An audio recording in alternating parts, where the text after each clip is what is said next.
Zatovy malagasy mivole kolotsaina anaty famafisana tontolo ny kirizana reneny koizana fa zay le kolo rasy loky isan-karazany ho avy fampisara se ananany anolotra ny tanany feny fitiavana anaty filaminana mandady ampananginana ananitra ny fohatra azo alaina ohatra zereo zava-pety masonao ahity sary isan-karazany vita MK zay le mafy kolotsaha tsy te fahita firy mbola natahiry le fomba mampanao malagasy fomba fiainy mitsorosyana mafy sy mitsahatra ny amafy de tena rapigasy vokatry ny tany ofisialy avy amile nahary arona rainy hoany de andora toka hoany aza hoe MK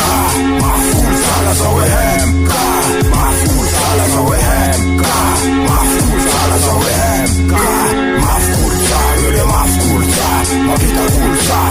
MK madasaka le rapy kolotsaha zay le mafy kolotsaha mapita kolotsaha MK madasaka le rapy kolotsaha azataizy fa zay any zareo mamatsy anaty raty mianga-poana misy feo anerisesy mandeo karazan'afatra mandady de manidina fanjarana mamatatra zay le MK aveny amin'ny F4 benosy raika am'zaty eky sasy angaragara avy am'janahary miseo sasy spiritualy mafokolosa mapita miara mozikaly fahitana fofoandray miserana ampimaso manokatra fanahy kolokolo safaka efa fokeny ampiaty efa any manamboara tsy hoatsindrina mipetsaka anamboara ny tantara matsaty any foaritra hitako filomaty tena izy fatsik'ilanao matombola miatrika tsy mafisaina mafikolo tsara fisialotinaly avy aminaty naketara laza hoe MK mafy kolotsala aza hoe MK mafy kolotsala aza hoe MK mafy kolotsala aza hoe MK mafy kolotsaha io le mafy kolotsaha mapita kolotsaha MK mandasaka le rapy kolotsaha zay le mafy kolotsaha mapita kolotsaha